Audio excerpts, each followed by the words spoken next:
Hi everyone, welcome to our channel కొన్సే మర్చలు.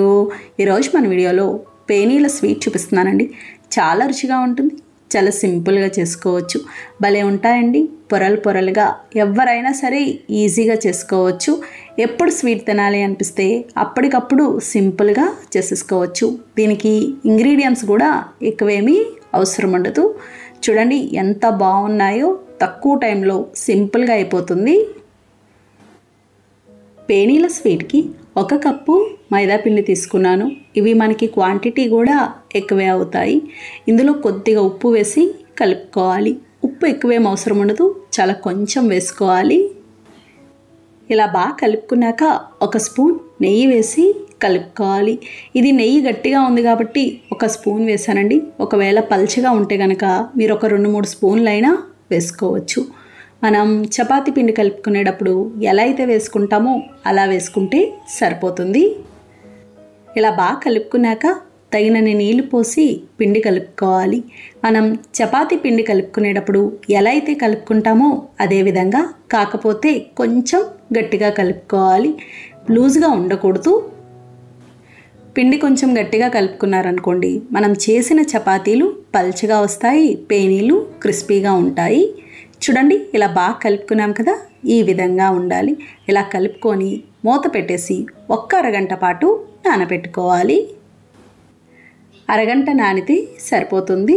చూడండి అరగంట తర్వాత ఈ విధంగా ఉంటుంది. ఇప్పుడు మళ్ళొకసారి కలుపుకొని చిన్న చిన్న బాల్స్ లాగా చేసుకోవాలి. పిండి ముద్దలన్నీ సమానంగా చేసుకోవాలండి. చూడండి అన్నీ ఇలా చేసుకున్నాం కదా, ఈ విధంగా ఉండాలి. ఇప్పుడు పొడిపిండి అద్దుకొని పల్చని చపాతీలాగా చేసుకోవాలి. పొడిపిండి కూడా మైదా పిండే. ఇది మైదా పిండి కదండి, చపాతీ చేసేటప్పుడు చుట్టూ పోయినట్టు ఉంటుంది. మధ్య మధ్యలో మీరు పొడిపిండి వేసుకుంటూ చేసుకుంటే అంటుకోకుండా బాగా వస్తుంది. చూడండి ఇలా చేసుకున్నాం కదా, ఈ విధంగా ఉండాలి. ఇలా పల్చగా ఉంటే సరిపోతుంది. అన్ని చపాతీలు కూడా ఒకే సైజులో ఇదే విధంగా చేసుకోవాలి. ఈ స్వీట్ పొరలు పొరలుగా ఉంటుంది కాబట్టి 5-6 చపాతీలు కలిపి ఒకేసారి చుట్టుకోవాలి. చూడండి చపాతీలన్నీ ఇలా చేసుకున్నాక ఇప్పుడు మొదటి చపాతీ పైన కొంచెం నెయ్యి వేసి రాసుకోవాలి. ఇలా రాసుకున్నాక మైదా పిండి కూడా వేసి రాసుకోవాలి.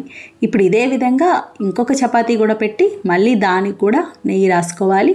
నెయ్యి రాసిన తర్వాత మైదా పిండి రాసుకోవాలి. ఇలా నెయ్యి మైదా పిండి రాయడం వల్ల పొరలు అంటుకోకుండా విడినట్టు వస్తాయి, బాగుంటాయి. లేదంటే మనకి ఇంకా పొరలు కనిపించవు కదా. ఇదే విధంగా అన్ని చపాతీలకి రాసుకోవాలి. నేనైతే మొత్తానికి 6 చేశాను.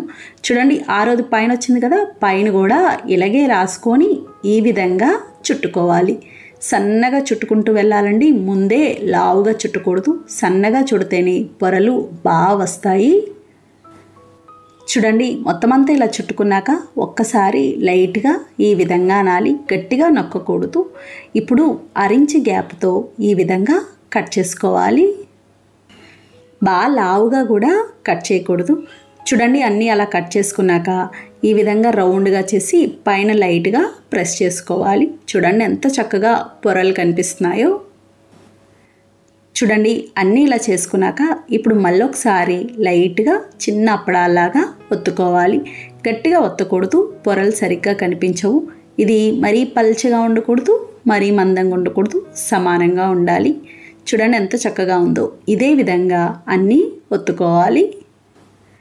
చూడండి అన్నీ ఇలా చేసుకున్నాం కదా, ఇప్పుడు మూత పెట్టేసి ఉంచుకోవాలి. డ్రై అవ్వకుండా ఉంటాయి. ఈ లోపల పాకం చూద్దాము. పాకం కోసం 1 కప్పు మైదా పిండికి 1 కప్పు పంచదార, 3/4 కప్పు నీళ్ళు పోసుకోవాలి. కరెక్ట్గా సరిపోతాయి. ఇందులో 4 యాలకులు కూడా వేసి కలుపుకోవాలి. దీనికి తీగ పాకం, ముదురు పాకం అలా ఏమీ అవసరం ఉండదండి. కొంచెం జిగురుగా వస్తే సరిపోతుంది. చూడండి పంచదార కరిగింది కదా, ఇప్పుడు మీడియం ఫ్లేమ్లో పెట్టి మరగనివ్వాలి. ఇలా మరుగుతున్నప్పుడు మధ్య మధ్యలో పాకం చూసుకుంటూ ఉండాలి, లేదంటే ముదిరిపోతుంది.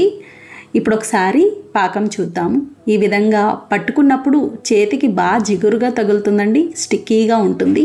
ఇలా ఉన్నప్పుడు స్టవ్ ఆఫ్ చేసుకోవాలి. తీగపాకం రాదు, ఇంకాసేపు ఉంటే తీగపాకం వచ్చేస్తుంది అన్నప్పుడు మనం స్టవ్ ఆఫ్ చేసుకుంటే సరిపోతుంది. అలాగే జిగురుతనం రాకుండా స్టవ్ ఆఫ్ చేశారనుకోండి, పేనీలు వేయగానే మెత్తబడిపోతాయి. ఇప్పుడు స్టవ్ ఆఫ్ చేసుకొని పైన మూత పెట్టేసి ఉంచుకోవాలి. ఇప్పుడు పేనీలు డీప్ ఫ్రై చేసుకుందాం. డీప్ ఫ్రైకి సరిపడా నూనె పెట్టుకోవాలి. నూనె వేడవ్వాలి.